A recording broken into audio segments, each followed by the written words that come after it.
पण ह्यावेळी खास इकडे आहे बिकॉज मी इकडे मी जे स्पिरिच्युअल ऑर्गनायझेशन फॉलो करते ना तिकडे आलेली आहे मी, म्हणून बघा मी व्हाईट ड्रेस मध्ये, तर तिकडून क्लास घेते मी तुमचा. बरं चला, आता ना आपलं लास्ट क्लासमध्ये जेवढं मला आठवतंय आपलं मोटर शिकून झालेलं होतं, राईट?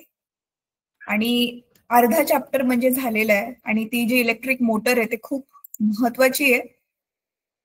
तुम्हाला एक्झाम मध्ये त्याच्यावरती आधारित डेफिनेटली प्रश्न येतो असं मी तुम्हाला तेव्हा पण सांगितलेलं होतं, राईट? अजून काय केलेलं आपण लास्ट क्लासमध्ये आठवते?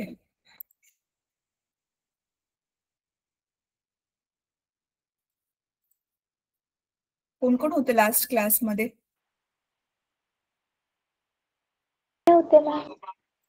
बरं ठीक आहे, काय हरकत नाही. थांबा मी पुस्तक शेअर करते तुमचं. अच्छा, मला तोपर्यंत ना एक गोष्ट सांगा मुलांनो, पुस्तक तुमचं ओपन करेपर्यंत शाळेमध्ये जे आहे तुमचं काय काय झालंय? शाळेमध्ये फिजिक्सची काय काय शिकून झालंय? 6व्या धड्यापर्यंत झालंय, मग प्रकाशाचे परावर्तन पूर्ण झालं. अच्छा, प्रकाशाचे परावर्तन पर्यंत झालं. आणि टोटल सायन्स मध्ये किती धडे झालेत मग फिजिक्सला सोडून? फिजिक्सच्या व्यतिरिक्त आणखी किती झालेत? म्हणजे एक जे पुस्तक आहे ना त्याच्यामध्ये 6 धडे सगळे झालेत पहिले. बरं ठीक आहे, ठीक आहे. आपला हा धडा ना मला वाटते पुढच्या आठवड्यामध्ये वगैरे व्हायला तर पाहिजे, अजून 1-2 पिरियड मध्ये. आणि त्याच्यानंतर ना आपण नेक्स्ट धडा प्रकाशवाला चालू करू. हा, लास्ट क्लासमध्ये आपलं मोटर झालेलं, करेक्ट. तर आता टेक्स्टबुक शेअर करते.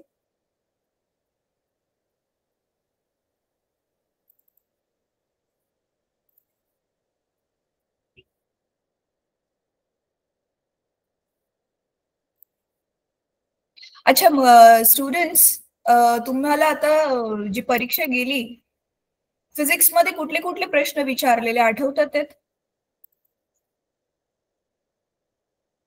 काय काय विचारलेलं परीक्षेमध्ये आठवतंय काय? मॅम आमच्याकडे पेपर आहे. हा, पेपराचे फोटो जरा ग्रुपमध्ये टाका ना. ओके मॅम, सेंड करतो.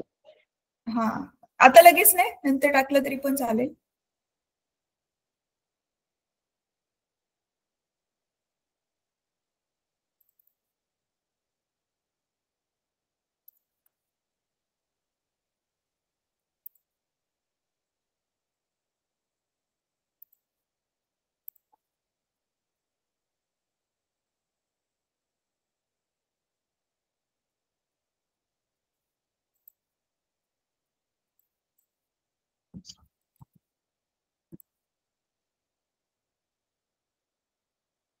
हा, आपला हा धडा विद्युतधारेचे परिणाम चालू होता, राईट?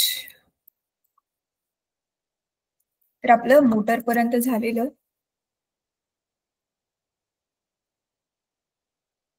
चला, तर हे आपण सगळं बघितलेलं होतं. हा धडा पण बराच मोठा आहे, पण ठीक आहे. हा, आज आपण काय शिकणार आहोत माहितीये मुलांनो? ही जी आपली काल लास्ट टाइम जी मोटर झालेली ना, इलेक्ट्रिक मोटर, विद्युत चलित्र, मराठीतली नाव भारी आहेत. विद्युत चुंबकीय प्रवर्तन, इलेक्ट्रोमॅग्नेटिक इंडक्शन आज आपण चालू करणार आहोत. खूप खूप जास्त महत्वाचा हा टॉपिक आहे, कारण ह्याच टॉपिक वरती बेस्ड आपण आता खूप सारी उपकरणं वापरतोय. ठीक आहे, आता हे विद्युत चुंबकीय प्रवर्तन काय असतं ते समजून घेण्यासाठी आपण काय काय आधी इन्स्ट्रुमेंट जे आहेत ना, गॅल्व्हनोमीटर वगैरे, जे गेल्या वर्षी विद्यार्थी होते त्यांना मी सांगितलेलं होतं, जर तुम्हाला आठवत असेल तर मुलांना. हे ॲमीटर काय असतं, व्होल्टमीटर काय असतं, रिओस्टॅट काय असतं, तुम्हाला ते मी व्हिडिओज पण दाखवलेले, आठवते? तर तुमच्या ग्रुपमध्ये ना मी हे ॲमीटर वगैरे काय असतं ते तर मी टाकेल. गॅल्व्हनोमीटर काय असतं ते तर आता मी तुम्हाला दाखवणारच आहे. पण गॅल्व्हनोमीटर कडे जाण्याच्या आधी मला तुम्हाला हे सांगायचंय की हे इलेक्ट्रोमॅग्नेटिक इंडक्शन हे काय असतं, म्हणजे हे जे नाव दिलेलं आहे विद्युत चुंबकीय प्रवर्तन, हे काय असतं? जसं की आता ह्याची जी डिस्कवरी झालेली ना मुलांनो, हा एक ना असा खूप पॉझिटिव्ह वाला जो होता तो ऍक्सिडेंट होता. ह्याचा जो शोध आहे तो बसून असं शोधायचं म्हणून लागलेला नव्हता. अचानक इथे जो एक शास्त्रज्ञ दाखवलेला आहे तो मुलांना हिटिंग इफेक्ट म्हणजेच हाच औष्णिक परिणाम तो डेमॉन्स्ट्रेट म्हणजे त्याचा प्रयोग करून मुलांना दाखवत होता. आणि मग त्याने काय बघितलं ते दाखवताना ते जसं ह्याची माहिती पडलेली होती ना की विद्युत धारा जी आहे ती चुंबकत्व निर्माण करते, तो जो होता म्हणजे ती जी डिस्कव्हरी झालेली कोणी केलेली ती ओरस्टेडने केलेली, जो की काय होतं एक पॉझिटिव्ह ऍक्सिडेंट होता. मग आता हा जो मायकल फॅरेडे म्हणून हा जो दुसरा शास्त्रज्ञ आहे मग त्याने डोकं लावलं, जर विद्युत धारा चुंबकत्व त्याच्या भोवती निर्माण करते तर चुंबकत्व विद्युत धारा निर्माण करते का, हे मग त्याने प्रयोग करून बघितले. मग त्याने काय केलं ना, हे बघा आता हे मी तुम्हाला ड्रॉ करून दाखवेल. तर इथे काय केलं ना त्याने, हे बघा एक काय घेतली, एक इथे तारेचं कुंतल होतं, त्याला इथे गॅल्व्हनोमीटर कनेक्ट केलं. हे मी तुम्हाला आकृती काढून दाखवते. त्याच्या आधी ना गॅल्व्हनोमीटर काय आहे ते मी तुम्हाला दाखवते. ठीक आहे, तर त्याच्यासाठी एक व्हिडिओ बघूया आपण छानशी, आणि व्हिडिओ मधून तुम्हाला जास्त चांगलं समजेल की ते गॅल्व्हनोमीटर काम कसं करतं. गॅल्व्हनोमीटरला मराठीत काय नाव दिलेलं आहे, गॅल्व्हनोमीटरच दिले. काही गोष्टी ना मुलांना तुम्हाला मराठी मधली नावं नाही भेटणार. का बरं? मराठीमध्ये त्याची कोणी नावच नाही ठेवली, कारण ते इंग्रजी शास्त्रज्ञांनीच आधी त्याचा शोध लावला ना, इंग्रजीच नावं ठेवलेली, मग तीच आपण वापरतोय. त्याला मराठीत ट्रान्सलेट नाही केलंय आपण, कारण ते वस्तूचं नाव आहे तर ठेवून दिलं तसंच. चला गॅल्व्हनोमीटर तर गॅल्व्हनोमीटरच, अॅमीटर तर अॅमीटरच असं नावच ठेवून दिलं. एक सेकंड.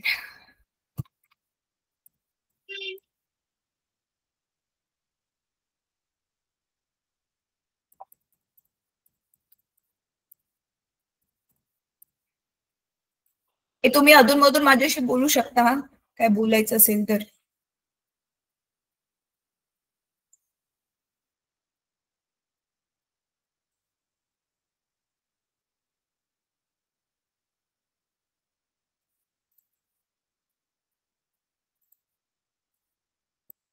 शेअर करते मी तुमची.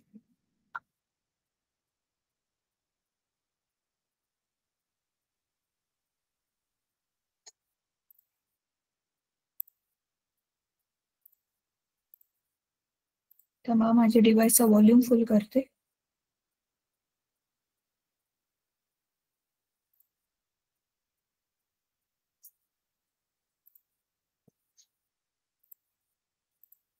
आवाज येतोय का ऐकायला मुलांना? इन हिंदी के पहले वीडियो में आपका स्वागत है।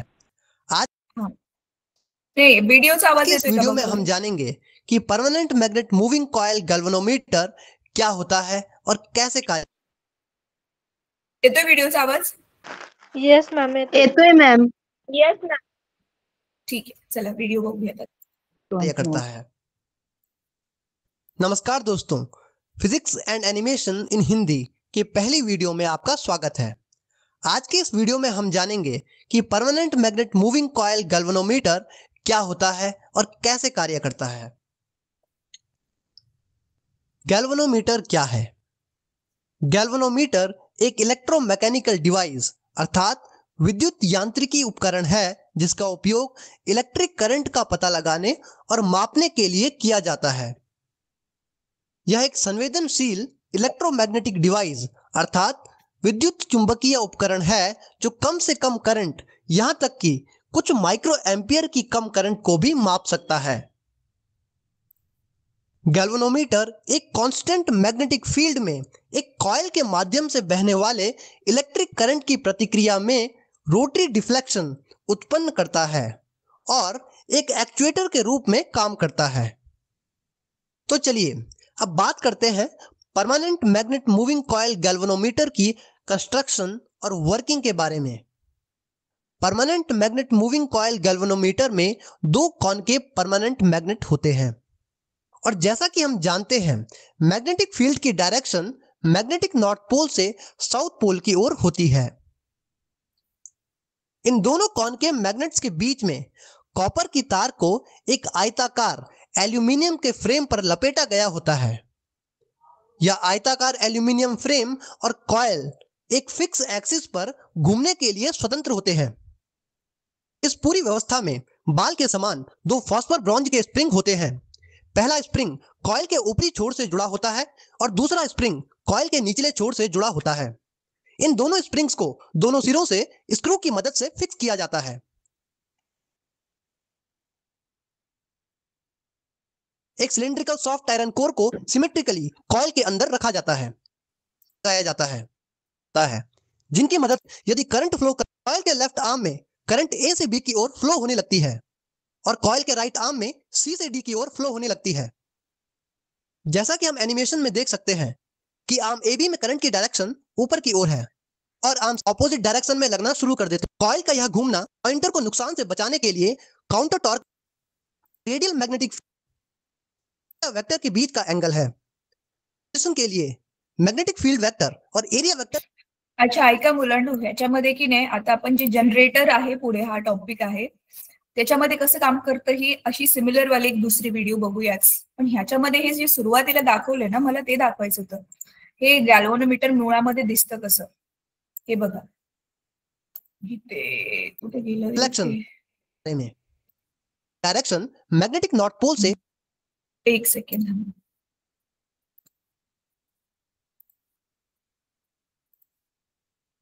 आपण काय केलेलं, मोटर मध्ये ना करंट घालवलेला आणि त्याच्यामुळे ते मोटर फिरत होती, बरोबर आहे।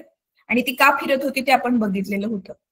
पण आता आपण काय करणार आहोत, ह्याच्या बिलकुल उलट आपण आता फिरवणार आहे काहीतरी ते।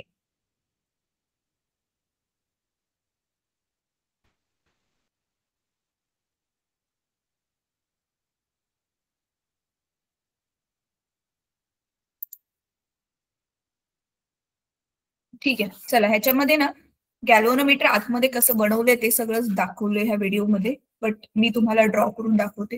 गॅल्व्हनोमीटर एक सिंपल मुलांनो डिव्हाइस आहे।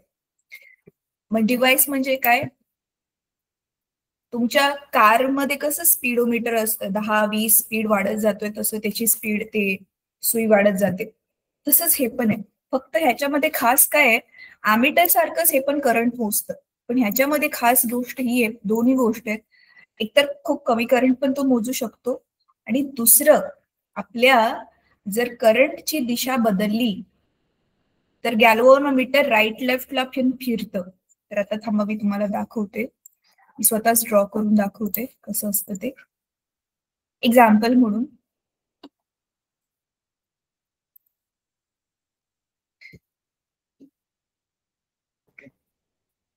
एक सेकंड,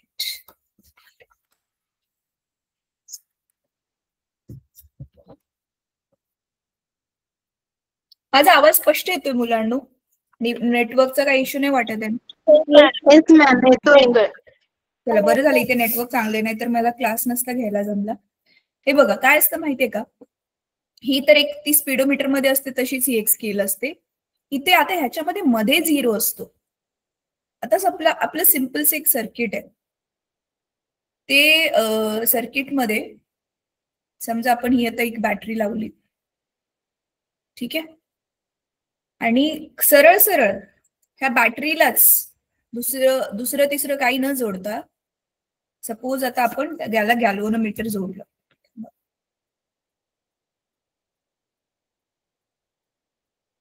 हे असं इथे ना गॅल्व्हनोमीटर जोडलं, गॅल्व्हनोमीटरला जी ने नाव देतात, ठीक आहे। तर आता होतंय काय मुलांनो, समजा आता सुरुवातीला ऑब्व्हियसली इकडे प्लस आहे मायनस आहे म्हटल्यावर आपल्या करंटचं डायरेक्शन हे असं असेल, करेक्ट आहे। तर मग ही गॅल्व्हनोमीटरची जी सुई आहे ना, ही अशी राईटला जाईल, आपला करंट किती त्याच्यावर डिपेंड असेल। समजा आपलं खूप कमी करंट आहे, कारण आपण बॅटरी जोडली आहे ना, मेन पॉवर लाईनला नाही जोडली, आपली साधी बॅटरी जोडलेली आहे। ती बॅटरी किती व्होल्टची आहे त्याच्यावरून समजा आपलं हे जे गॅल्व्हनोमीटर हे मिली अँपियर मध्ये करंट मोजते। तुम्हाला माहिती आहे ना, करंट अँपियर मध्ये मोजतात। मिली अँपियर मध्ये म्हणजे जसं मिलीमीटर असतं तसं इथे मिली अँपियर मध्ये करंट मोजतोय, म्हणजे 1 अँपियरला आपण 1000ने भागले। तर समजा आपल्या मिली अँपियर मध्येच मग इथे 1 आहे, इथे 2 आहे, इथे 3 आहे, ठीक आहे। तर किती करंट आहे त्याच्यावरून मग आपला जो आहे तो सुई आधी इथे 0 वर असेल ज्यावेळी करंट नाहीये, आणि जसं आपण करंटला चालू केलं, समजा इथे एक स्विच पण दाखवूयात, हा स्विच ऑन केला मी, तर ही तुमची जी सुई आहे ती इथून चेंज होऊन वाढत वाढत वाढत समजा इथे एक वरती आली, कळते? आता मी काय केलं, स्विच ऑफ करून ना बॅटरीची पोझिशन चेंज केली. आता मी उलटी केली बॅटरी, तर आता माझं इथे पॉझिटिव्ह आहे, हे असं असं केलं मी. आता बॅटरीला इथे पॉझिटिव्ह आहे, इथे निगेटिव्ह आहे, आणि बाकी गॅल्व्हनोमीटरला काहीच नाही केलं, तसंच ठेवलंय. तर मग काय होईल, आता तुमची हे आणि सेमच करंट जातोय समजा, आणि इकडे असेल आता हे साईडला पण हे मायनस मध्ये दाखवतात की नाही, आता आपण चेक करूयात. मायनस मध्ये पण लिहिताना करंट मायनस मध्ये दाखवू शकतो, मायनस म्हणजे उलटी दिशा, दॅट्स इट, अजून काही नाही. तर हे मग आता ही सुई जी आहे ती इकडून अशी फिरून इथे येणार आणि इथे एक वर दाखवणार. मग हेच ते गॅल्व्हनोमीटर जे आहे ते दोन्ही बाजूला करंट चेंज झाला की जसं जसं करंट बदलतो तसं तसं गॅल्व्हनोमीटरची कधी राईटला डायरेक्शन असेल, कधी लेफ्ट साईडच्या स्केलवरती ते दाखवेल. कळतंय तुम्हाला? इझी आहे हे. तर आता हे गॅल्व्हनोमीटर दिसतं कसं ते आता व्हिडिओमध्ये आपण बघितलेलंच होतं. सिम्पल एक डिव्हाइस आहे, ते आपल्या स्पीडोमीटर सारखंच दिसतं, आणि आपण ते काय करू शकतो, एक्झाम मध्ये पण हे एक्झाम मध्येच म्हणते, नॉर्मली आपल्या हातामध्ये घेऊन ते फिजिकली आपण त्याला बघू शकतो. चित्र त्याचं दाखवते, थांबा ते कसं असतं ते झूम करून जरा दाखवते तुम्हाला एक चित्र. हे घ्या, मॅम ते गाडीला पण ते असतं ना? स्पीडोमीटर असतं बेटा, स्पीड मोजण्यासाठीचं ते असतं, ते त्याला स्पीडोमीटर म्हणतात. हे आहे गॅल्व्हनोमीटर. तर गॅल्व्हनोमीटर मध्ये आपण करंट मोजतो, करंट म्हणजे किती विद्युत धारा वाहतीये ते आपण मोजतो. ठीक आहे, एक सेकंड थांबा. मी ना इमेज एक डाउनलोड करते स्वतःकडे, दाखवते तुम्हाला.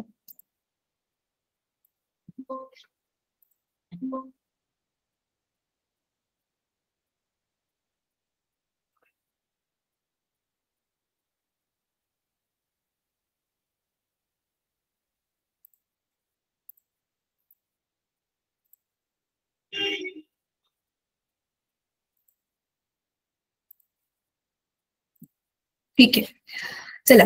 तर आता आपण बघूयात की ह्याच्यामध्ये काय आहे नक्की. आपण आता जो टॉपिक शिकणार आहे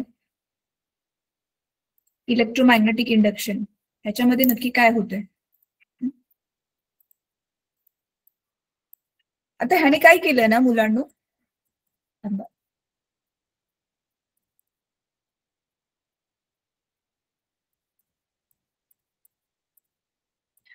करंटचं कसं होतं, सरळ सरळ करंट गेला आणि चुंबकीय क्षेत्र निर्माण झालेलं होतं. बट इथे तसं नाहीये. इथे काय होते माहितीये, इथे तुम्हाला ना चुंबकीय जे क्षेत्र आहे ते चुंबक हलवत राहावं लागतंय.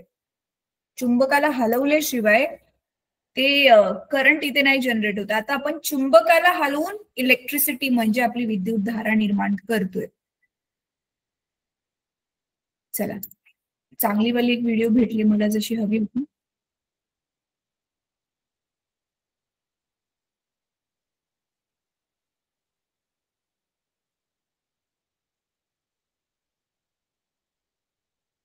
ना युट्यूबवर सगळ्या ऍडच लागतात, काही पण लावले आधी.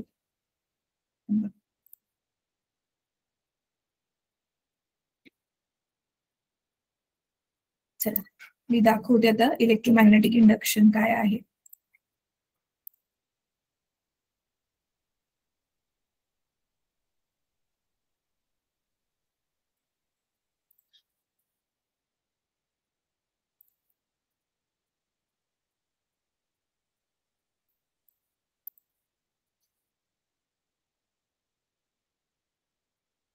इलेक्ट्रोमैग्नेटिक इंडक्शन मतलब कि इलेक्ट्रोमैग्नेटिक इंडक्शन क्या होता है। दोस्तों सबसे पहले ये जान लेते हैं कि आखिर इलेक्ट्रोमैग्नेटिक इंडक्शन हमारे लिए जानना क्यों जरूरी है। तो दोस्तों अगर आप कहीं पर भी इलेक्ट्रिकल फील्ड से रिलेट करते हैं तो आप सभी को पता होगा कि इलेक्ट्रोमैग्नेटिक इंडक्शन हमारी जिंदगी में कितना ज्यादा जरूरी है। यह नियम इसलिए इतना ज्यादा जरूरी है क्योंकि हमारे जितने भी इलेक्ट्रिकल जनरेटर होते हैं जो हमें इलेक्ट्रिसिटी पैदा करके देते हैं, इसके अलावा हमारी जितनी भी मोटर होती है, चाहे वो हमारे ट्रेन के अंदर हो, घर के अंदर हो, मिक्सर के अंदर हो, तो वो जितनी भी चीजें होती है वो सभी हमारे किस प्रिंसिपल पे चल रही होती है, वो चल रही होती है इलेक्ट्रोमैग्नेटिक इंडक्शन के प्रिंसिपल पे।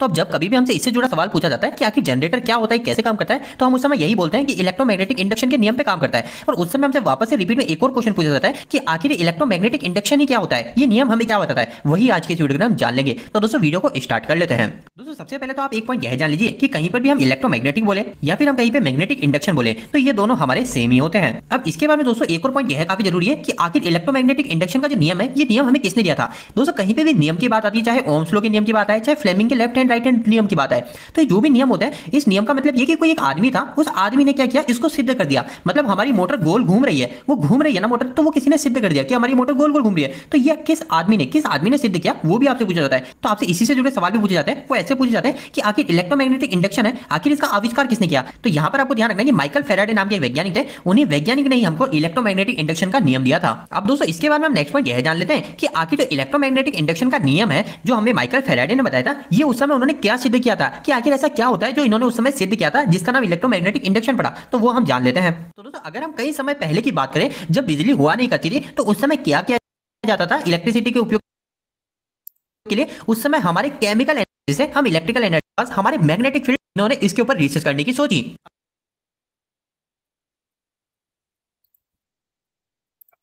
एक मिनिट मुलांना, याच्यामध्ये मला वाटलं अॅनिमेशन दाखवतील, अॅनिमेशनच नाही दाखवले.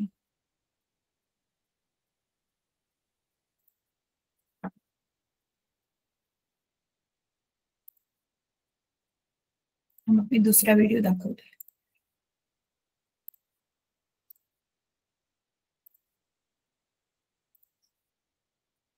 इलेक्ट्रिक करंट की जरूरत होती है तो हम इस्तेमाल करते हैं बैटरीज का। देखो बैटरीज में होते हैं केमिकल जिससे कि हमें इलेक्ट्रिक करंट मिलता है। लेकिन यार ये तो छोटी मोटी चीजों के लिए सही है, जैसे कि अगर कुछ टॉयज वगैरह हो या फिर घड़ी हो या फिर मोबाइल फोन हो, तो उसके लिए तो बैटरी का इस्तेमाल करना ठीक है।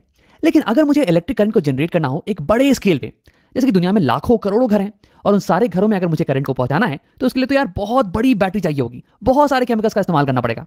यार ये तो बहुत ही मुश्किल होने वाला है। तो हमारा सवाल आज का ये है कि क्या हम इलेक्ट्रिक करंट को जनरेट कर सकते हैं बिना बैटरी का इस्तेमाल किए हुए, बिना केमिकल्स का इस्तेमाल किए हुए। तो आओ देखते हैं। तो हमने पहले ये देख रखा है कि अगर हम करंट को पास करें एक कॉइल के थ्रू, तो उसके अराउंड एक मैग्नेटिक फील्ड जनरेट होती है, जस्ट लाइक अ बार मैग्नेट। इसका मतलब कि हम करंट की मदद से मैग्नेटिक फील्ड को जनरेट कर सकते हैं। लेकिन एक बहुत ही क्यूरियस साइंटिस्ट थे माइकल फैराडे, उन्होंने सोचा कि क्या इसका रिवर्स पॉसिबल है, मतलब कि क्या मैं मैग्नेटिक फील्ड की मदद से इलेक्ट्रिक करंट को जनरेट कर सकता हूं। क्योंकि देखो अगर ऐसा पॉसिबल हुआ ना, तो हम करंट को जनरेट कर पाएंगे मैग्नेटिक फील्ड की मदद से, बिना बैटरी और केमिकल। म्हणजे विद्युतधारेमुळे चुंबकत्व निर्माण होते, त्याच्या उलट होते का? चुंबकत्व म्हणजे मॅग्नेटिक फील्ड म्हणजे चुंबकीय क्षेत्रामुळे इलेक्ट्रिक करंट, आपली विद्युतधारा जनरेट होऊ शकते का, हे पडताळण्यासाठी त्यांनी शोध लावला बघा, इस्तेमाल किए हुए। तो फैराडे बहुत ही एक्साइटेड हो गए और उन्होंने काफी एक्सपेरिमेंट्स किए इसी चीज का पता लगाने के लिए। तो आओ आज हम फैराडे की तरह सोचते हैं और देखते हैं कि क्या क्या एक्सपेरिमेंट्स हमें करने पड़ेंगे इस चीज को चेक करने के लिए। तो इसके लिए मुझे चाहिए होगा एक सर्किट जिसमें कि हम करंट को एस्टैब्लिश कर सकें। तो इसके लिए आओ एक कॉइल को ले लेते हैं, और हाँ इसमें मुझे एक करंट सेंसिंग डिवाइस को भी लगाना पड़ेगा जो कि हमें बता सके कि करंट कब फ्लो कर रही है। तो इसके लिए फैराडे ने यूज किया था गैल्वेनोमीटर का, जो कि हमें बताता है कि करंट कब इसमें फ्लो कर रही है। और इसकी नीडल के डिफ्लेक्शन से हम ये भी पता लगा सकते हैं कि करंट किस डायरेक्शन में फ्लो कर रही है। लेकिन यार गैल्वेनोमीटर थोड़ी बोरिंग डिवाइस होगी। अब यहाँ पे हम बल्ब का इस्तेमाल करते हैं, और हम यहाँ पे मान लेंगे कि जब बल्ब येलो ग्लो कर रही है तो करंट एक डायरेक्शन में फ्लो करेगी, और जब ये ब्लू ग्लो कर रही है तो करंट दूसरी डायरेक्शन में फ्लो कर रही है। अब हमें इस एक्सपेरिमेंट में मजा आने वाला है। और देखो यहाँ पे मुझे बैटरीज की बिल्कुल भी जरूरत नहीं पड़ने वाली है। हमें तो ये चेक करना है ना कि क्या हम करंट को जनरेट कर पाते हैं मैग्नेटिक फील्ड की मदद से, ना कि बैटरी की मदद से। तो मैग्नेटिक फील्ड के लिए मुझे एक मैग्नेट की जरूरत पड़ेगी। तो यहाँ मैंने लाके रख दिया एक बार मैग्नेट को। तो देखो इसे कॉइल के पास लाके रख देते हैं और देखते हैं कि क्या होता है। तो यार यहाँ तो कुछ भी नहीं हो रहा है, ये बल्ब तो बिल्कुल भी ग्लो नहीं कर रही है। इसका मतलब कि सर्किट में कोई भी करंट नहीं है। लेकिन यार मैग्नेटिक फील्ड तो है यहाँ पे, यहाँ मैंने एक बार मैग्नेट को रखा है तो इसकी तो मैग्नेटिक फील्ड होगी ना। तो इसका मतलब ये हुआ कि मैग्नेटिक फील्ड से हम करंट को जनरेट नहीं कर सकते हैं। तो यार ये तो अच्छा नहीं हुआ, चलो कुछ और ट्राई करते हैं। मैग्नेट को यहाँ से हटा, वो ये बल्ब अभी अभी फ्लैश किया। यार एक बार फिर से मैग्नेट को वापस ला, ओ ये बल्ब फिर से फ्लैश किया, इस बार ब्लू कलर से, यानी कि करंट इस बार ऑपोजिट डायरेक्शन में जा रही होगी। लेकिन देखो एक्साइटिंग चीज ये है कि हमने करंट को जनरेट कर लिया है बिना बैटरी के इस्तेमाल के, भले ही एक सेकंड के लिए क्यों नहीं किया हो। लेकिन देखो इंटरेस्टिंग चीज यहाँ पे ये है ना कि करंट तभी जनरेट हो रही है जब ये मैग्नेट मूव कर रहा हो, ना कि जब ये मैग्नेट रेस्ट पे हो। तो ये देख के फैराडे भी बहुत ही सरप्राइज थे। अब चलो कुछ और खेलते हैं इसके साथ।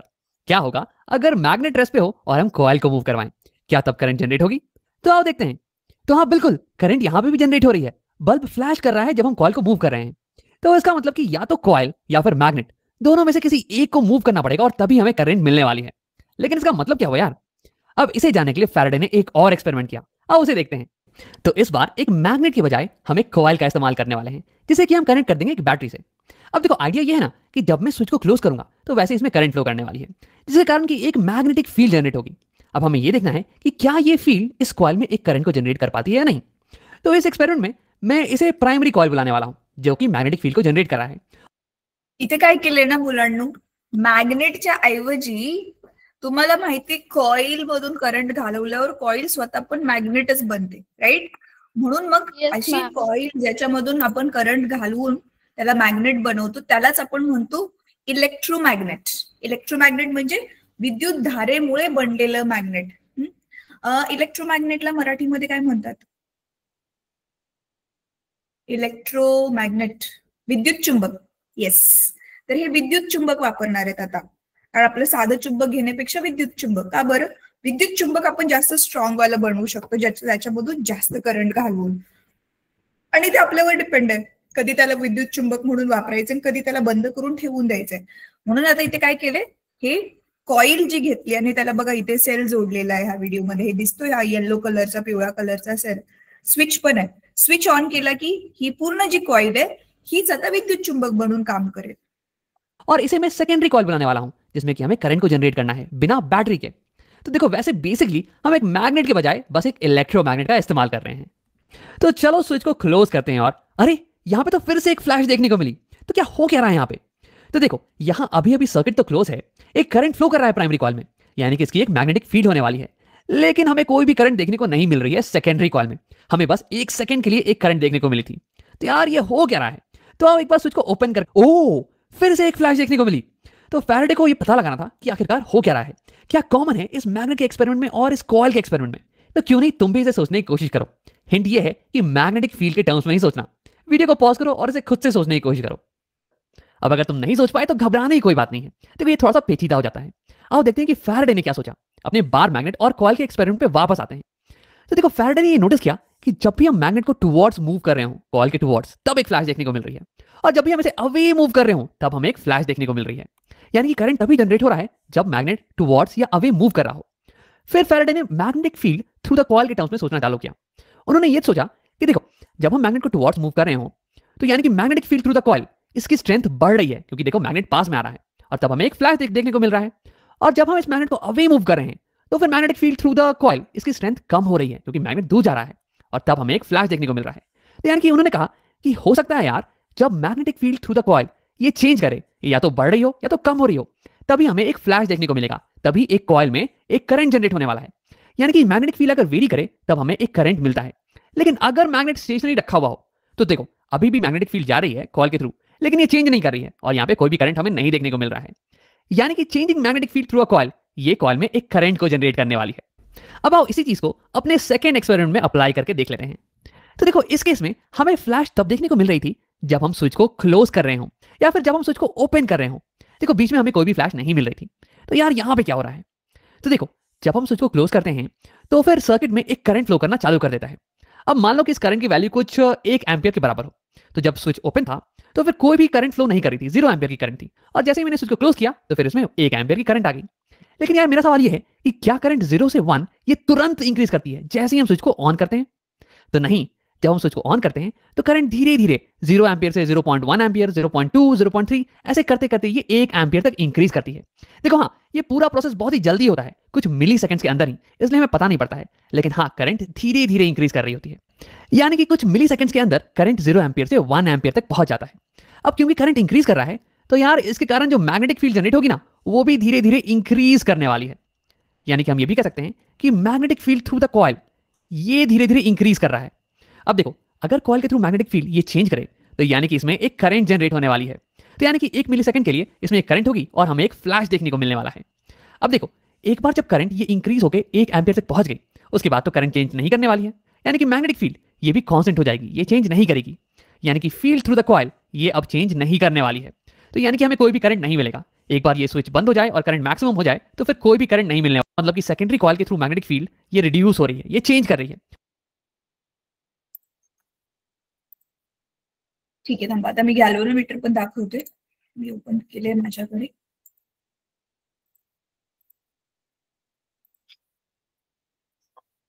हे दिसते, हे बघा, हे आहे गॅल्व्हनोमीटर. इथे दिसते तुम्हाला मुलांनो 20 UA लिहिलेले. हे बघा, हे 20 म्हणजे काय आहे इथे, मायक्रो अँपियर, मिलीपेक्षा पण अजून छोटं मायक्रो मध्ये केले ह्याला. आणि तुम्ही ते बघू शकता व्हॅल्यू 0 ने चालू होते आणि हे 0, 10, 20 असं होईल. तर हे ना डिव्हाइस बघा इथे तुम्हाला दिसते, जसं आपल्या बल्बला कसं एक साईडला पॉझिटिव्ह निगेटिव्ह असतं, तसं बघा इथे वायर जोडण्यासाठी वायरचं वरचं प्लास्टिक काढून ती वायर ह्याच्यामध्ये घुसून हे गोल गोल बटन सारखं फिरवून ह्याला बंद करतात. तर हे ह्याचं पॉझिटिव्ह नॉब आहे हे वालं, आणि हे याचं निगेटिव्ह वालं नॉब आहे. ठीक आहे, तर हे तुम्ही वापरणार आहे. आता 11वी मध्ये जर तुम्ही सायन्स घेतलं की तुम्ही प्रयोगशाळेमध्ये हे वापरणार आहे, तर हे गॅल्व्हनोमीटर आहे. तर ह्याच्यामध्ये बघा करंटसाठी जे आहे ते इथे 0 आहे, इथे 10, हे वाला 10, 20, 30, आणि इकडे पण बघा 10, 20 आणि 30 दिसते. इथे लिहिलंय प्लस, इथे लिहिलंय मायनस, कळतंय? ठीक आहे, तर हे डिव्हाइस जे आहे ते आज आपण आता वापरणार आहोत. तर बेसिकली मुलांनो काय करतोय ना आपण विद्युतधारा स्वतः बनवतोय. कसं बनवतोय? फक्त आणि फक्त कॉइलला मूव्ह करून किंवा मॅग्नेटला मूव्ह करून. कारण मूव्ह करणं गरजेचं आहे. आता आपण जसं बघितलं फॅरेडेने जो प्रयोग करून बघितला, आपली जी मॅग्नेटिक फील्ड आहे म्हणजे जे चुंबकीय क्षेत्र आहे त्याची तीव्रता जर कमी जास्त होत असेल तरच विद्युतधारा जनरेट होते, नाही तर नाही होत, है ना. म्हणून बघा ते मॅग्नेट जे चुंबक आहे ते जवळ घेऊन गेला त्यावेळी फिरत होतं तर त्यावेळी बल्ब ग्लो झाला, मागे घेऊन गेला त्यावेळी बल्ब ग्लो झाला. स्विच बंद केलं करंट लगेच 0 नाही होत, हळूहळू चेंज होऊन तो 0 होणार, कमी कमी होत. स्विच ऑन केला 0 पासून 1 पर्यंत जात जात. म्हणजे काय, ही जी कॉईल घेतलेली होती त्यांनी, म्हणजे हे इलेक्ट्रोमॅग्नेट जे घेतलेलं होतं, विद्युत चुंबक ज्याला प्रायमरी कॉईल नाव दिलेलं होतं, त्याच्यामध्ये करंट बदलतोय, तर मग त्याच्या बाजूला जे मॅग्नेटिक फील्ड जे चुंबकीय क्षेत्र आहे ते पण बदलतंय, म्हणून तेवढ्या वेळासाठी फक्त बल्ब चालू होतं. तर हे तर छोटीशी एक्सपेरिमेंट होती ना, पण ह्यालाच आता आपण लार्ज स्केलवरती वापरतोय. लार्ज स्केलवरती म्हणजे तुम्हाला हे माहितीये, तर उंचावरून पडणारं पाणी, टर्बाईन्स गोल गोल फिरतात, मग ते जनरेटरचेच ते जे चाकं असतात ती गोल गोल गोल गोल फिरतात, आणि तीच त्याच्यामुळे विद्युतधारा जी आहे ती एवढी निर्माण होते की बघा पूर्ण जगामध्ये कितीतरी शहर आहेत, गाव आहेत, कितीतरी ठिकाणी जे आहे ती विद्युतधारा पोहोचवली जाते, हेच ते जनरेटर्स वापरून.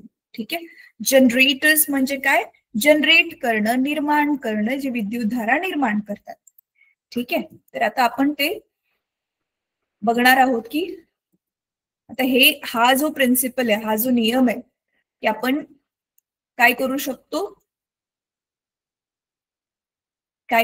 आपण विद्युतधारा जी आहे ती चेंज होणारी जे चुंबकीय क्षेत्र आहे, जे बदलणारं जे चुंबकीय क्षेत्र असतं त्याला म्हटलं जातं इलेक्ट्रिक फ्लक्स. इंग्लिश मध्ये त्याला इलेक्ट्रिक फ्लक्स म्हणतात. आता तुमच्या पुस्तकामध्ये काय म्हणतात ते जरा बघूयात आपण.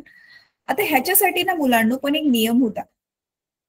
तो काय नियम होता, तर आता आपण लास्ट टाइम काय बघितलेलं, डाव्या हाताचा नियम बघितलेला होता, फ्लेमिंगचा लेफ्ट हँड रूल बघितलेला होता. आता फ्लेमिंगचा राईट हँड रूल आता आहे आपल्याला. हा रूल पण सिंपल आहे. गेल्या वेळी काय होतं,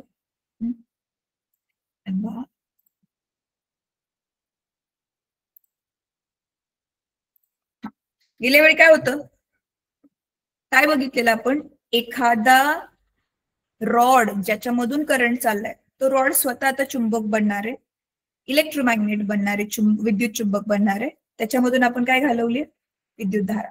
तर हा समजा तो रॉड आहे, त्याला काय ठेवलेलं आपण, दुसऱ्या हॉर्शू मॅग्नेट, काय म्हणतात आपलं ते चितीच ना, हा चिती चुंबक काहीतरी नाव होतं ना, त्याच्यामध्ये ठेवलं की आपण बघितलं की विद्युतधारा त्याच्यातून व्हायला लागली की तो रॉड जो आहे तो फिरायला लागतो.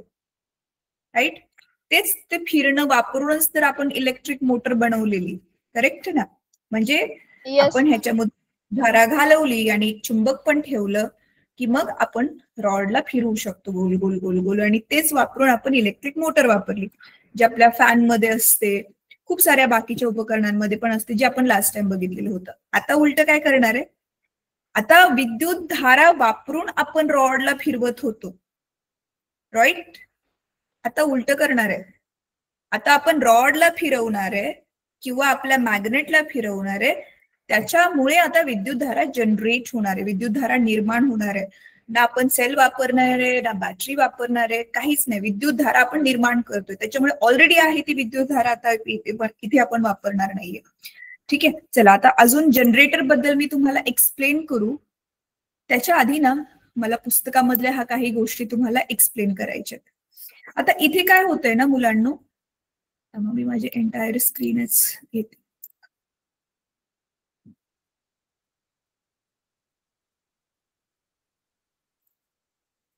हा, गेल्या वेळी आपण काय बघितलेलं होतं, आपल्या लेफ्ट हँडचा रूल काय होता, की समजा आपलं हे जे आहे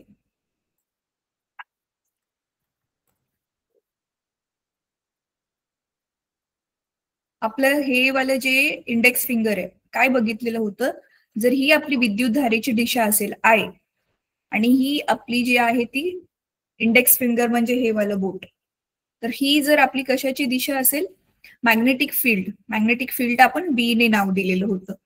तर आपला जो अंगठा आहे तो आपला अंगठा काय दर्शवतो, कोणत्या बाजूला आपला फोर्स काम करतोय किंवा कोणत्या बाजूला त्या वस्तूचं मोशन होतंय, हा होता आपला लेफ्ट हँड रूल, फ्लेमिंगचा लेफ्ट हँड रूल. आता राईट हँड रूल मध्ये काय सांगतंय माहितीये मुलांनो, राईट हँड रूल मध्ये पण बघा ह्या दोन गोष्टी तर सेमच असणार आहेत. आपण कुठल्या दिशेने फिरवतोय आणि कुठल्या दिशेने आपलं चुंबकीय क्षेत्र काम करते, आणि करंट मग कुठल्या दिशेने निर्माण होतोय. फक्त हा जो करंट आहे ह्याचं स्पेशल नाव आहे, त्याला इंग्लिशमध्ये म्हणतात इंड्युस्ड करंट. इंड्युस्ड करंट म्हणजे काय, आपण स्वतः त्या करंटला, त्या विद्युत धारेला इंड्यूस केले, म्हणजे निर्माण केलेलं आहे.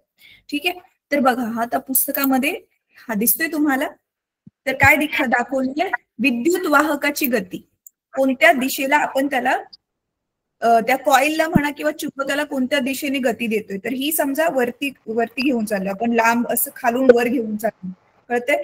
आणि बघा राईट हँड आहे तर राईट हँडच घ्यायचंय, ते वरती चाललंय. परत चुंबकीय क्षेत्राची दिशा म्हणजे नॉर्थ कडून साऊथ कडे असं ठेवलेलं आहे. ठीक आहे, तर बघा तुम्हाला दिसते विद्युत धारा जी आहे हे बोट माझ्याकडे पॉइंट करते, तर म्हणजे विद्युत धारा कॉइल मध्ये अशी तुमच्याकडून माझ्याकडे वाहील, कळते मुलांना. आणि ह्याला आपण जर असं केलं तर आपण खाली घेऊन चाललोय, हे खाली घेऊन चाललोय, मॅग्नेटला खाली, आधी काय केलेलं मॅग्नेटला वर घेऊन चाललेलो, आता समजा खाली घेऊन चाललोय आणि आपली ही दिशा सेमच आहे नॉर्थ टू साऊथ, तर करंट बघा तुमच्या बाजूने जाईल. आता समजते, हे आपण आता त्या जनरेटर मध्ये बघणार आहोत.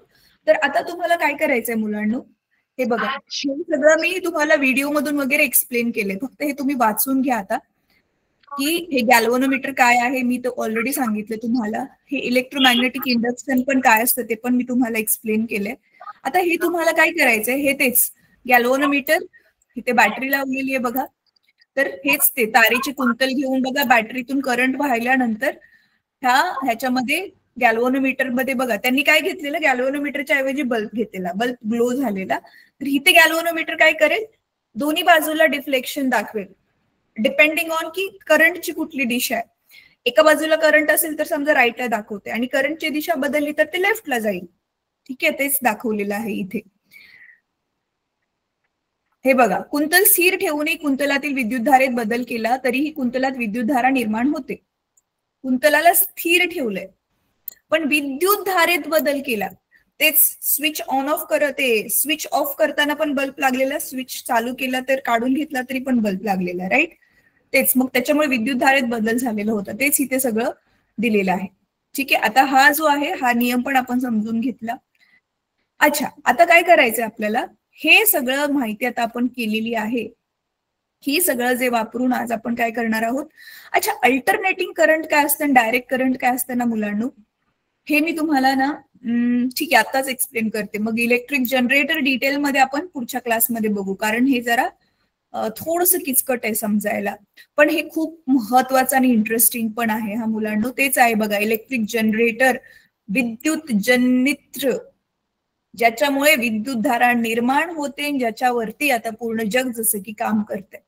ठीक आहे, तर हे आपण बघणार आहोत. चला मग नेक्स्ट क्लासमध्ये आपला हा धडा पक्का संपेल. तर आता आपण काय बघूयात, हे अल्टरनेटिंग करंट आणि डायरेक्ट करंट काय असतं. अल्टरनेट म्हणजे माहितीये ना, एकाला सोडून एक बसतो ना आपण, त्याला अल्टरनेट म्हणतात. एकाला सोडून म्हणजे तो करंट काय आहे. आणि डायरेक्ट करंट म्हणजे एक सरळ एकाच मार्गाने वाहणारा करंट. आपला जो सेल आणि बॅटरी असते ना मुलांनो, त्याच्यामधून जो करंट फ्लो होतो तो आहे आपला डायरेक्ट करंट. आणि तुम्हाला माहिती आहे, आपल्या घरी जो मेन स्विच मधून आपल्याला जो करंट भेटतोय ना, तो अल्टरनेटिंग करंट आहे. आता हे अल्टरनेटिंग करंट काय आहे, हा मग मी ते तुम्हाला सांगते.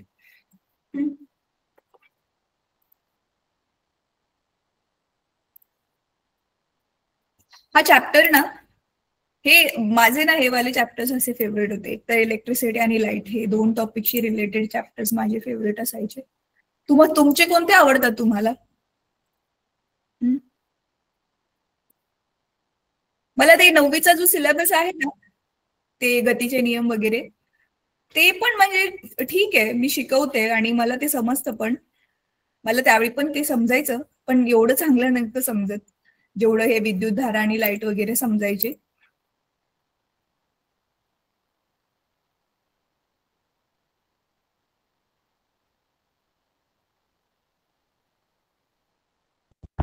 Electricity and current.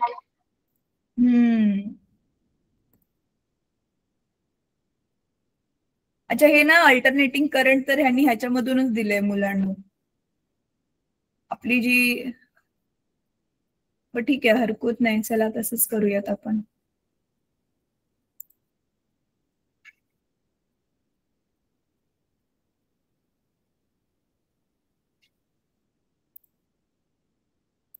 चला एक व्हिडिओ बघूयात आपण. एसी आणि डीसी करंट मधला काय फरक आहे. AC stands for alternating current, DC means direct current. Short form आहे एसी आणि डीसी.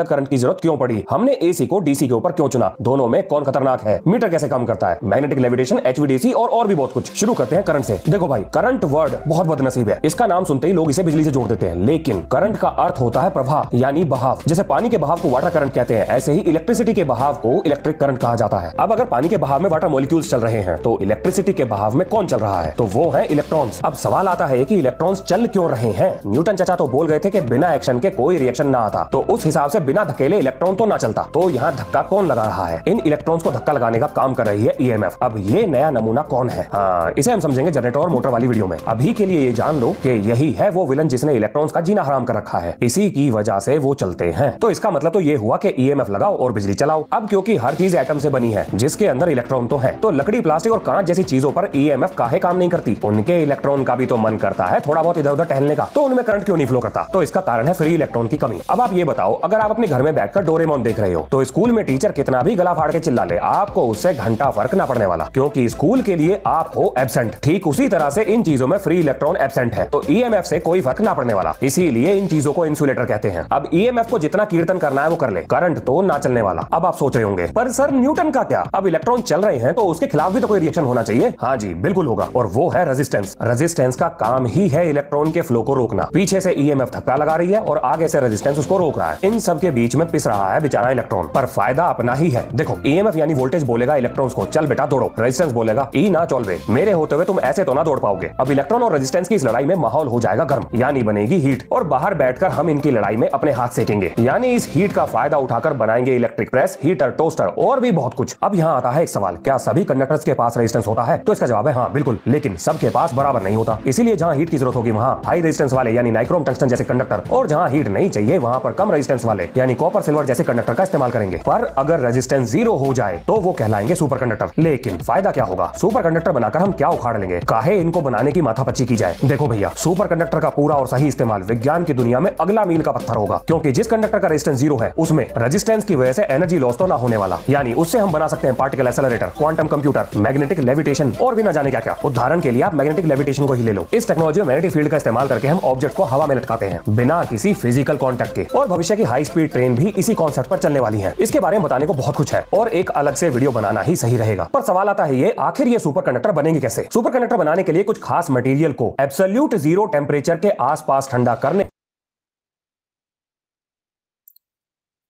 की वेव भी बिल्कुल सीधी होगी। अब सवाल आता है कि ये अलग अलग तरह की वेव बनाता है, जैसे कि sine wave, triangular wave, square wave और कॉम्प्लेक्स वेव भी। लेकिन धर्मेंद्र के सामने आप कोई भी गाना लगा लो, भाई साहब मजा आ ले। अगर डांस बदल जाए, किसी की मैयत हो या मुंडन, डांस सेम रहेगा। ऐसे ही डीसी की वेव भी बिल्कुल सीधी होगी। अब सवाल आता है कि ये एसी इतने तरह के डांस करता क्यों है? इसका सारा ठीकरा आप फ्रीक्वेंसी, एम्पलीट्यूड और फेज के मत्थे फोड़ सकते हो। हाँ, यही है वो तीनों गुनेगार जिनकी वजह से करता है एसी करंट भरतनाट्यम। अब इनकी जन्म कुंडली खोलने का सही समय नहीं आया, तो अभी के लिए इन तीनों को आप जी भर के कोस सकते हो। तो अगर आसान भाषा में एसी और डीसी करंट को समझना है तो ये याद रखना, एसी करंट बनाएगा साइनसोइडल वेव और डीसी करंट बिल्कुल सीधा चलेगा। अब इन दोनों करंट को बनाता कौन है? क्या दोनों को बनाने के लिए कोई अलग तरीका अपनाया जाता है? देखो भैया, करंट एसी हो या डीसी, बनाएगा तो जनरेटर। और यहाँ पर मैं बैटरी की बात नहीं कर रहा हूँ। पर जनरेटर के बारे में और जानने से पहले एक चीज समझ लो, दुनिया का कोई भी जनरेटर डीसी करंट नहीं बनाता है। दोबारा सुनो, दुनिया का कोई भी जनरेटर डीसी करंट नहीं बनाता है। सारे के सारे जनरेटर इंटरनली एसी करंट बनाते हैं। उसी जनरेटर में मॉडिफिकेशन करके डीसी करंट पैदा किया जाता है। चिंता मत करो, जनरेटर बनवा के छोड़ूंगा और मोटर साथ में सिखाऊंगा और इसके ऊपर वीडियो आने वाली है। अब आता है सबसे बड़ा सवाल, एसी करंट का इस्तेमाल डीसी करंट के ऊपर हमने क्यों चुना? सवाल गंभीर है, क्योंकि किताबों में लिखा है कि डीसी करंट को लंबी दूरी तक भेजना एक चुनौतीपूर्ण कार्य था, लेकिन ये कहीं नहीं बताया कि चुनौती क्या थी। अरे छड्डो यार, मैं हूं ना, मैं बताऊंगा सब कुछ। वैसे जिन किताबों की तारीफ मैं कर रहा था वो हाई स्कूल लेवल की है, पर यह सवाल तो हाई स्कूल के बच्चे के दिमाग में भी आ सकता है। अब ऐसा क्यों हुआ, इस सवाल को आज मैं पूरी तरह से निपटा दूंगा। तो चलो शुरू करते हैं इतिहास से। जब शुरुआत में बिजली बनी जो डीसी थी, तो वो अपने आसपास की जगहों पर ही भेजी जाती थी, लगभग 3 से 4 किलोमीटर के दायरे में। फिर धीरे धीरे पावर प्लांट को आबादी से दूर बनाया जाने लगा। अब यहाँ आता है पैसे का खेल। जब आपने घर में बिजली का इस्तेमाल करते हैं तो आप सिर्फ उतना ही बिजली का बिल भरते हैं जितनी आपने इस्तेमाल की। आपको इस बात से कोई मतलब नहीं कि उस बिजली को आपके घर तक भेजने में जो भी लॉस हुआ उसका खर्चा कौन उठाएगा, और इस नुकसान को इलेक्ट्रिकल इंजीनियरिंग में ट्रांसमिशन लॉस कहा जाता है। अब क्योंकि बिजली को पैदा करके आपके घर तक भेजने में जो भी नुकसान होगा उसे कोई भी उठाने को तैयार नहीं, तो बिजली कंपनियां चाहेंगी कि ये नुकसान कम से कम हो जाए। अब आते हैं 2 सवाल, आखिर ये नुकसान कितना बड़ा था और क्यों था? ये है पावर का एक फॉर्मूला। अब पावर को सेम रखने के लिए मेरे पास है 2 ऑप्शन, या तो मैं रेजिस्टेंस कम कर दूं जो होगा तार की मोटाई बढ़ाकर, या बढ़िया कंडक्टर का इस्तेमाल कर लूं, लेकिन चांदी का तार लगाने में होगा बड़ा खर्चा। अब भैया सरकार के पास कुबेरा खजाना तो है नहीं जो चांदी के तार लगा दे, वैसे चोर काट के ले जाएंगे उसे। तो बाबू भैया पैसे का खेल तो यहाँ भी है। या एक काम कर सकते हो, क्यों ना करंट को ही कम कर दे, क्योंकि इस फॉर्मूले में करंट को आधा करते ही पावर लॉस को 1/4 हिस्से तक घटाया जा सकता है। फायदे का सौदा यही है, करंट को कम कर लेते हैं। लो जी, एक और समस्या आ गई, ये करंट कम होगा कैसे? तो चलो ओम्स लॉ पर चलते हैं। अब यहाँ से हमें पता लगा कि बिना रेजिस्टेंस के साथ छेड़छाड़ किए करंट को घटाने का सिर्फ एक ही तरीका है, और वो है वोल्टेज को बढ़ाना। एक और समस्या, अब इस वोल्टेज को बढ़ाएगा कौन? तो ये काम करेगा ट्रांसफार्मर, लेकिन ट्रांसफार्मर डीसी करंट पे काम नहीं करता। और वो ऐसा क्यों नहीं करता, इसका जवाब मैं ट्रांसफार्मर वाली वीडियो में पहले ही दे चुका हूं। तो अब हमारे पास एक ही रास्ता बचता है कि हम एसी करंट का इस्तेमाल कर लें, क्योंकि ट्रांसफार्मर एसी करंट की वोल्टेज को बढ़ाकर करंट की वैल्यू को कम करके लॉस को कम कर सकता।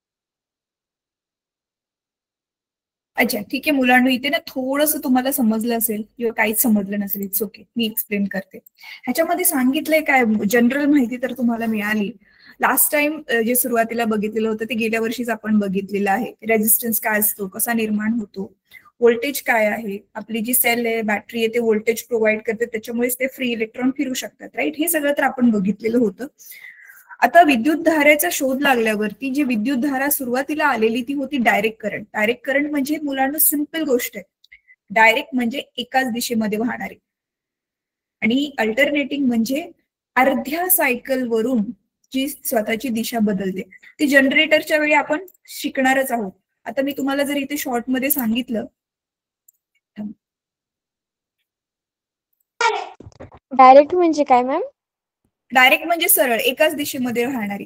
आता जसं की आपण नॉर्मल आपलं हे जे सर्किट आहे त्याच्यामध्ये जो इथे सेल किंवा आपण अशी बॅटरी लावली, तर समजा इथे आपला हा बल्ब आहे,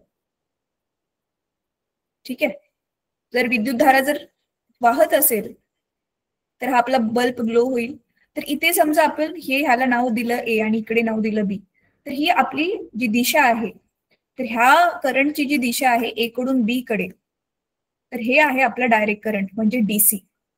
पण आता जनरेटरमध्ये मुलांना काय होतं माहितीये, जनरेटरचा आपण नंतर व्हिडिओ बघणार आहोत. जनरेटरमध्ये काय करतात ना, इथे आपलं समजा नॉर्थ पोल आहे आणि इथे आपलं मॅग्नेटचं साऊथ पोल आहे, जसं मोटरमध्ये होतं सेम.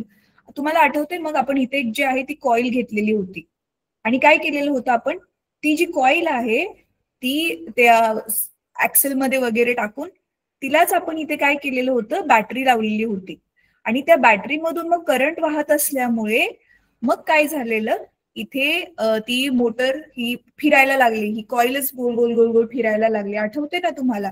कारण ही इथे ऑलरेडी हे मॅग्नेट तर आहेच आणि शिवाय हे करंट ह्याच्यामधून वाहताना ही पण मॅग्नेट बनते, तर दोन्ही मॅग्नेट एकमेकांशी इंटरॅक्ट करून ती मोटर फिरायला लागली. हे आपण लास्ट टाइम बघितलेलं होतं. आता इथे काय करणार आहे माहितीये, सेम तशीच कॉईल आहे, सेम तसंच मॅग्नेट ठेवलेलं आहे, पण इथे आपण खाली काय करणार आहे, खाली आपण इथे आता बॅटरी नाही लावणार आहे, तर इथे आता आपण लावणार आहे गॅल्व्हनोमीटर. कारण आपण काय करणार आहे मुलांना, आपण गॅल्व्हनोमीटर हे जे असं इथे लावलेलं असेल ना, आता आपण स्वतः करंट जनरेट करतोय ना, तर ही गॅल्व्हनोमीटरची रीडिंग आपल्याला कळेल की करंट जनरेट होतोय की नाही. मग ती कधी जनरेट होईल आपण बघितलंय, जर ह्या दोघांपैकी कोणीतरी एक मोशन मध्ये असेल, बरोबर आहे. मग काय करतात ना, ह्याला ना इथे एक हँडल दिला जातो मुलांना आणि त्या हँडलला ना गोल गोल गोल गोल हाताने पण फिरवू शकतो आपण प्रयोग करण्यासाठी फक्त, पण त्याला आपण हाताने नाही फिरवत. ते उंचावरून पडणारं पाणी होतं ना, त्याने फिरवतात किंवा स्टीम इंजिन वगैरे असतात त्या खूप तीव्र वाफेने वगैरे ते फिरवलं जातं. ठीक आहे. तर मग आता काय करतोय ना आपण, ह्याला फिरवतोय समजा, म्हणजे आता बघा हे ABCD आहे, तर नीट बघा, तर इकडे AB आणि इकडे असं करून CD. तर मग ज्यावेळी हे आपण ह्याला समजायचं वरती, इकडचं वरती घेऊन चालू, इकडचं खालती घेऊन चाललोय, मग अर्धी सायकल पूर्ण झाल्यावर तर समजा नीट बघा आता, तर ही अर्धी सायकल कळतंय तुम्हाला, इथून ते वरती म्हणजे हा A वाला आता इकडे येतोय, बरोबर ना, ही AB वाली साईड आहे, इकडे येणार अर्ध्या सायकलसाठी. तर त्यावेळी समजा करंट ह्या दिशेला आहे, तर अर्धी सायकल पूर्ण झाल्यावर आता जो AB इकडे गेलाय तो इकडून पलटी होऊन खालतून वरती येण्यासाठी आता करंटची दिशा बिलकुल उलटी होऊन जाते. ते का होते हे आपण पुढच्या क्लासमध्ये बघणारच आहे. म्हणजे कळतंय तुम्हाला, ही जी अशी, थांबा मी हेच घेते माझ्या हातामध्ये जे आहे ते बोर्ड, स्क्रीन थांबवते. हा, हे माझ्या हातामध्ये बोर्ड दिसतोय हा वाला. तर हे बघा, ही ती कॉईल आहे. तर हे अशी अर्धी सायकल पूर्ण केली की काय होतं, एका दिशेमध्ये करंट वाहतो आणि परत आता त्याला पूर्ण सायकल, पूर्ण सर्कल, पूर्ण राऊंड कंप्लीट करण्यासाठी अजून तिला फिरवलं की करंटची दिशा चेंज होते. म्हणजे तेच अल्टरनेटिंग म्हणजे काय, अर्ध्या सायकलसाठी करंट एका दिशेमध्ये वाहतोय, दुसऱ्या अर्ध्या सायकलसाठी करंट दुसऱ्या दिशेमध्ये वाहतोय. म्हणजे अल्टरनेटिंग सायकलला करंटची दिशा चेंज होते, म्हणून त्याला म्हणतात अल्टरनेटिंग करंट. अपोजिट होते का मॅम ती? हा, करंटची दिशा गॅल्व्हनोमीटर एकदा इकडे दाखवतोय, परत शून्यावर माघारी येतोय, परत लेफ्टला जातोय, परत शून्यावर माघारी येतोय. तर हे आपण पुढच्या क्लासमध्ये जनरेटर कसं काम करतं, विद्युतधारा जनरेट कशी होते ते आपण बघणार आहोत. तुम्ही घरी पण बनवू शकता हे, फक्त त्या वस्तू अवेलेबल पाहिजेत. ठीक आहे. किंवा पुढच्या वर्षी ज्यावेळी 11वी मध्ये तुम्ही जाल प्रयोगशाळेमध्ये हा प्रयोग नक्की ट्राय करा की छोट्या लेव्हलवरती तुम्ही विद्युतधारा जनरेट करू शकता का. ठीक आहे. चला, तर आज आता आपण इथे 5 वाजलेले आहेत, क्लास थांबूया. होमवर्क आजचा ह्याच आहे. आज आपण जे शिकलोय ते छानपैकी समजून ना प्रश्न देते, त्या प्रश्नाचं उत्तर लिहा. चला, प्रश्न नोट करून घ्या पटकन. तसं, अरे हो, मॅम टाकणार आहेत ना, मॅम टाकणार आहे, तर तेच करा तुम्ही. मॅम वर्कशीट टाकणार आहेत आज, तर तीच वाली सॉल्व्ह करा वरती बेस्ड. ठीक आहे. चला, ओके मॅम. Bye ma'am.